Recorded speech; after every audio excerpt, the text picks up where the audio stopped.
to get inflation down from 9 or 10% to 5 or 4%, that's the easy one. That's like, you lose 10 pounds at the gym. To get that final six pack, it's a lot of work. And that's where we are at this point, where again, it's going to be very tough because remember, wages skyrocketed. You had companies that were paying $10 an hour that now have to offer $20 or $25 an hour.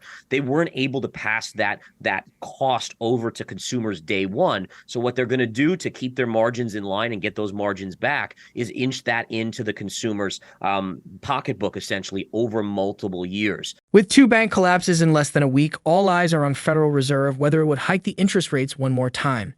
Fed Chair Jerome Powell and his colleagues are in a tight position on how to react in these times of turmoil, especially now after the fresh troubles at the Swiss banking giant Credit Suisse. Gareth Soloway, in an interview with Kitco News, said that the Credit Suisse bank collapse was expected and also the same with most of the other collapse, as banks and financial institutions have always been high on the liquidity the Fed always provides, and suddenly, as the Fed withdraws its liquidity, everything is suddenly falling apart. He also talks about the prospects of further interest rate hikes, stating that the meeting on the 22nd of this month may determine how long we would be in this mess. Also states that no matter the outcome of the meeting, inflation is here to stay for a long time. Let us now get into the video and listen to what Soloway has to say. He also throws interesting insights on portfolio distribution and how to stay ahead of the crisis. Please ensure to give us a like, subscribe, and drop your notifications.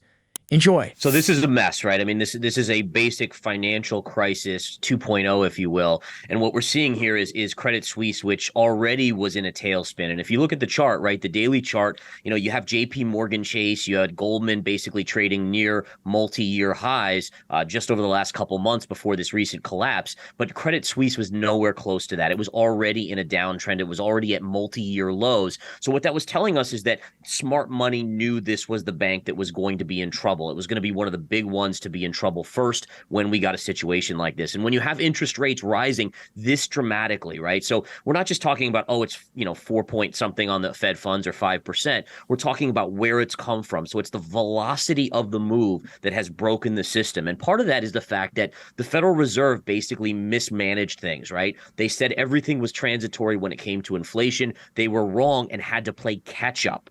So again, even when we were out of a financial crisis due to COVID, they still said, we're going to still leave it as is, zero interest rates, essentially free money, because we don't want to rock the boat. Well, the end game is they had to play catch up here. And now you're seeing whether it was Signature Bank or SBNY or even Credit Suisse here, these are some major issues. And that's going to be something that the European Union has to deal with now.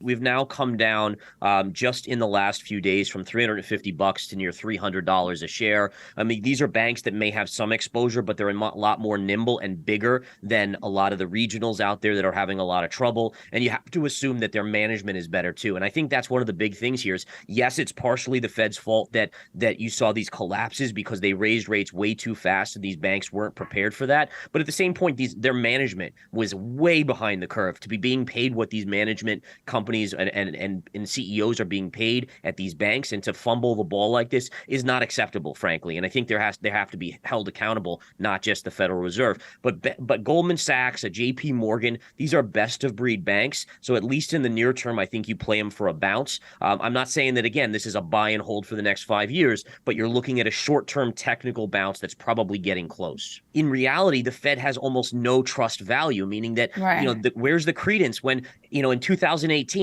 they basically reverse ship immediately. They've been basically the drug dealer to the market, just feeding it liquidity constantly over and over again at the littlest issue out there. And so you can't blame people for saying, the Fed will just save us if something goes wrong, and starting to believe in that when the Fed has made us believe. And now all of a sudden the Fed's deciding to stand up and cut off the supply. That's my issue there is with the Fed, is that they're not fully trustworthy in what they say over time. So I'm expecting basically 0 to 25 basis points. And again, I would say in between now and that meeting, we're going to know based on if things get worse, it's 0, there's no rate hike. If things calm down, and let's say Europe kind of calms down, Credit Suisse calms down, then I think you're looking at a 25 basis point hike next week.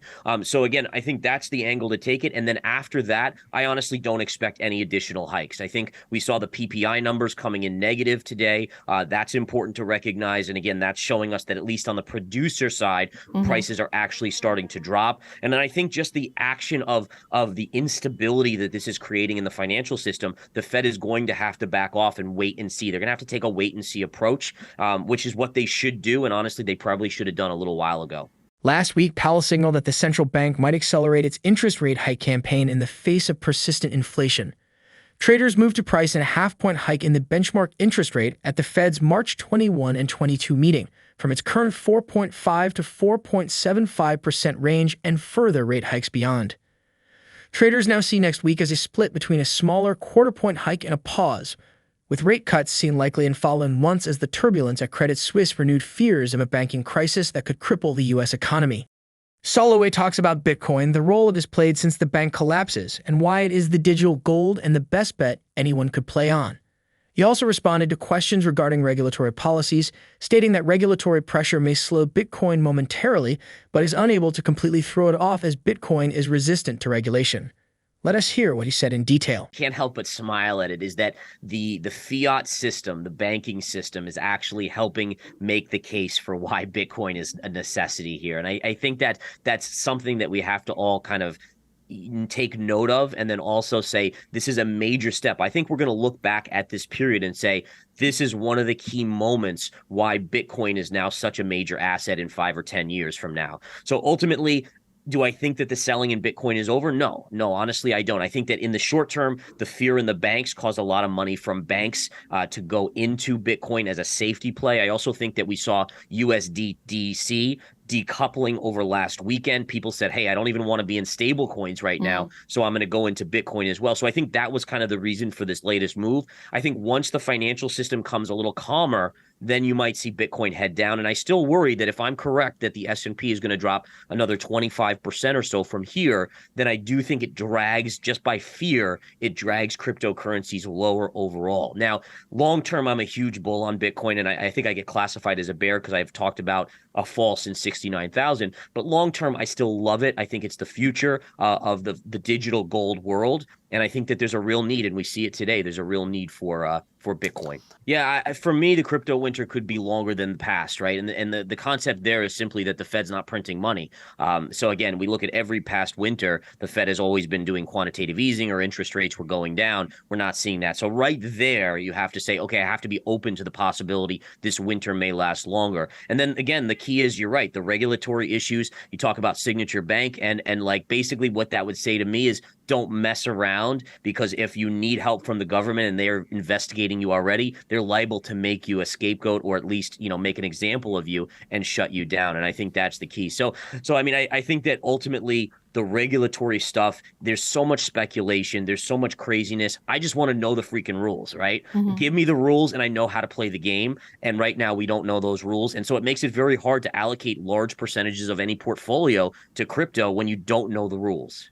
I don't think Bitcoin can be. I think Bitcoin is here to stay. In fact, I think the recent issues with the banks has even put it more kind of in the DNA of the financial system now, where people are even more into the trusting of what crypto brings to the table. Now, when you look at some of the altcoins, a lot of the altcoins have to go away. They don't have a lot of use case. I think there's a lot of shady stuff that we still don't know about them, but that's where the regulation to me needs to come in. Bitcoin, honestly, I don't think the regulation is going to touch it too much, aside from reporting and taxes and this other stuff.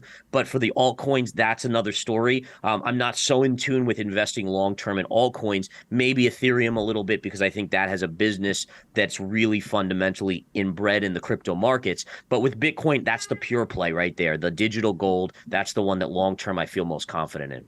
The Federal Reserve announced that they have created a new program to provide banks and other depository institutions with emergency loans, the Bank Term Funding Program, BTFP. The new facility aims to make absolutely sure that financial institutions can meet the needs of all their depositors. The federal government aimed to prevent a rapid sale of sovereign debt to obtain funding. JP Morgan further wrote that there is still $3 trillion worth of reserves in the U.S. banking system, which is mostly held by the largest banks. There was tight liquidity due to Fed's interest hikes last year have induced a shift to money market funds from bank deposits.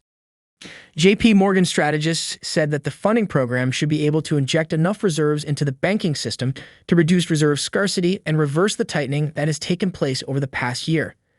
The Fed will report the use of the program on an aggregate basis every week when releasing data on its balance sheet, the central bank said in a statement this week. What do you think of Soloway's view regarding the current financial crisis? We would like to know your thoughts in the comment section below. Please make sure to give us a like, subscribe, and turn on post notifications for future videos. Thanks for watching.